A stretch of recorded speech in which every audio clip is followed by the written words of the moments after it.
Mister Marar. Sir. Mister Marar, हमारे dog squad में एक कुत्ते ने बच्चा दिया है। मेरी बीवी को कुत्ते का पिल्ला चाहिए। सर।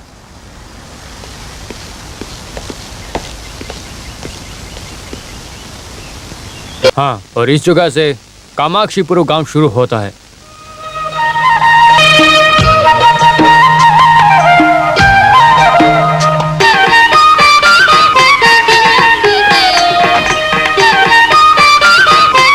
जमींदार अंदर है? हाँ है, पूजा कर रहे हैं।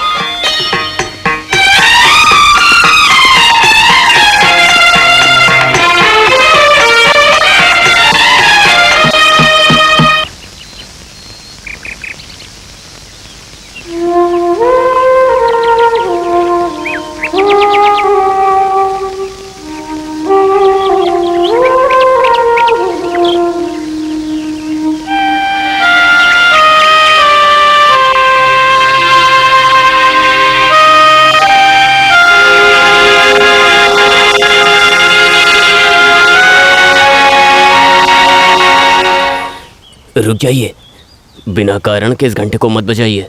ये समय बताने वाला घंटा है ना? नहीं सर, इसका उद्देश्य अलग है। इस गांव में कोई भी आधी रात के समय इस घंटे का इस्तेमाल कर सकता है। घंटे बजाने वाले का उद्देश्य चाहे कोई भी हो, उसका समाधान करने के बाद ही घर वाले खाना खाते हैं।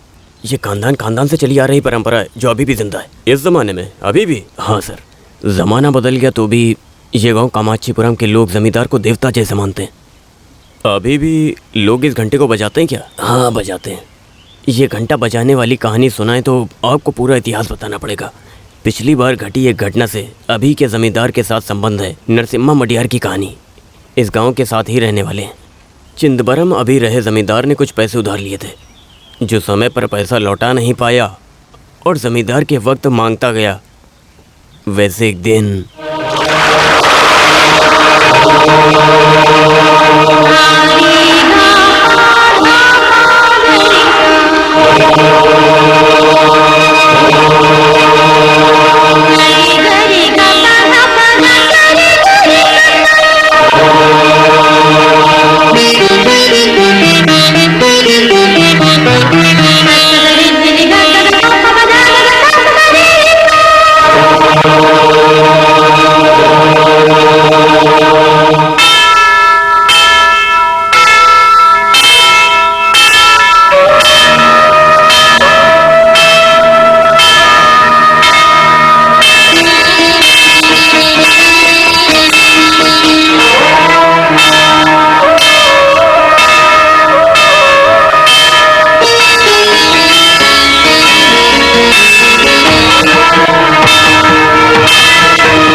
किसने घंटा बजाया?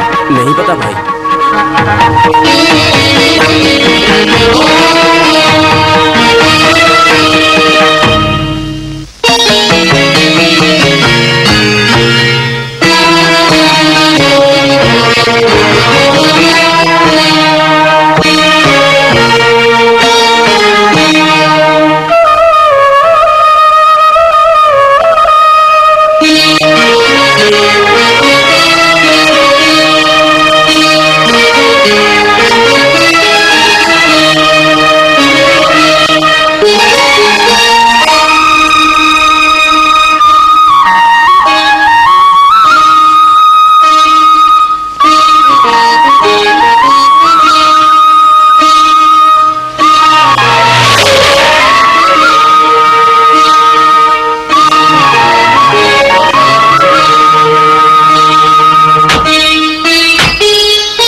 चिदम्बरम।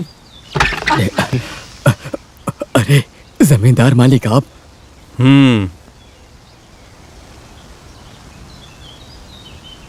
आप किसी को बुलावा भेज देते तो मैं खुद वहां पर चला आता। यहाँ बैठने का भी कुछ नहीं है। नहीं।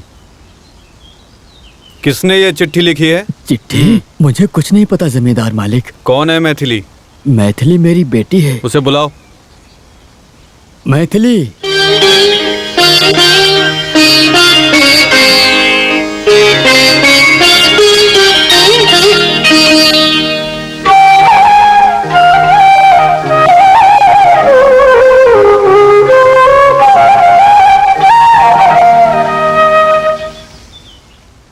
ये चिट्ठी तुमने लिखी है? इसे पढ़ो, पढ़ो।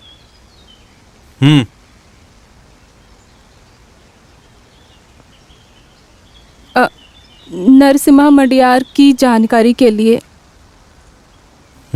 पूरा पढ़ो।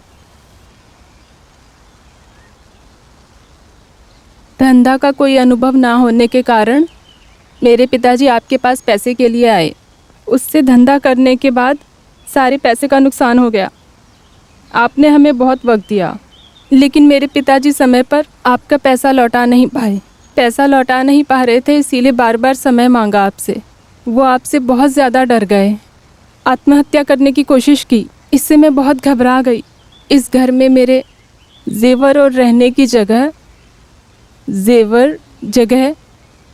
मैंने सब गिरवी रख दी, लेकिन इसके बाद भी आपसे लिए पैसे पूरे नहीं हो पा रहे थे। मुझे कुछ समझ में नहीं आ रहा था। मैंने ये काम किया कोई और रास्ता ना नज़र आने के कारण, क्योंकि आपसे लिए पैसे पूरे नहीं हो पा रहे थे। आपसे लिए पैसे इतने पैसों में पूरे नहीं हो पा रहे थे। और क्या करती, आपकी विश्वासी चिदंबरम की बेटी मैथिली। आपने अपनी बेटी से यह काम करवाया है? कामाक्षी देवी की कसम, मैं इस चिट्ठी के बारे में कुछ भी नहीं जानता। पिताजी की जानकारी के बिना मैंने ये चिट्ठी लिखी। घंटा बजाकर ये चिट्ठी और सामान रखकर क्यों भागकर चली आई थी? तुम्हारे घर का कागजात और गहने रखने से भी पूरा नहीं होता। बाकी के पैसे कब लौटाओगी? वो हम काम करके कैसे भी आपको लौटा देंगे। मैं इनसे पूछ रहा हूँ, तुम ही जवाब दो। हम कोई भी काम करने को पूरी तरह तैयार हैं। नरसिम्हा मडियार की बीवी बनना तुम्हें मंजूर है?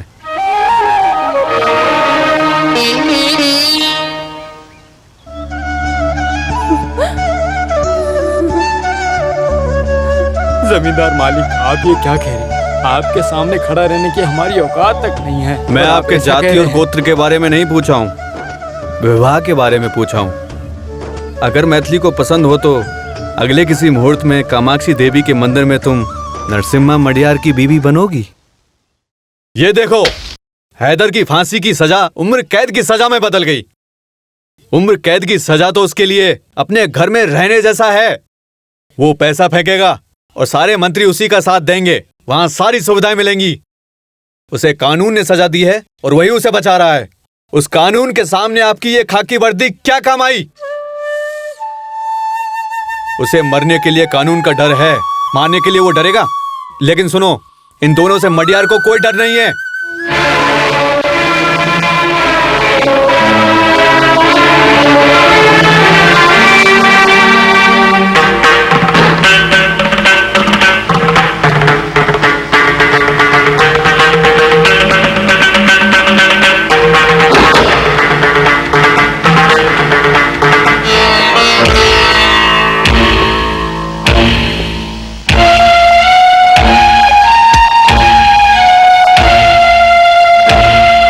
भद्रा, गाड़ी निकाल।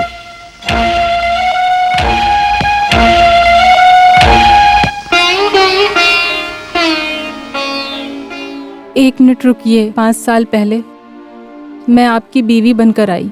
जरा मेरे बारे में सोचिए और सोच कर देखिए मेरे भविष्य का क्या होगा। आप हैदर को मार डालोगे, ये मुझे पता है। कामाक्षीपुरम के लोगों को मडियार के बारे में नई बात करने पर चर्चा का मौका मिलेगा, लेकिन मेरी तो जिंदगी ही बर्बाद हो जाएगी। आपने दान में दी हुई जिंदगी खत्म हो जाएगी। और क्या होगा? तुम प्रसाद लेकर मेरा इंतजार कर रही हो। यह मेरा बहुत शुभ दिन है। मैंने अपने भाई को खो दिया। लोगों के लिए वो वीर सिम्हा हो सकता है, लेकिन मेरे लिए नहीं। वो मेरा सब कुछ था। उसे हैदर ने बीच सड़क पर काट कर फेंक दिया। सब कुछ भुलाकर जीने वाला मैं ब्राह्मण, शूद्र या वैश्य नहीं हूं। मडियार क्षत्रिय हूं, क्षत्रिय।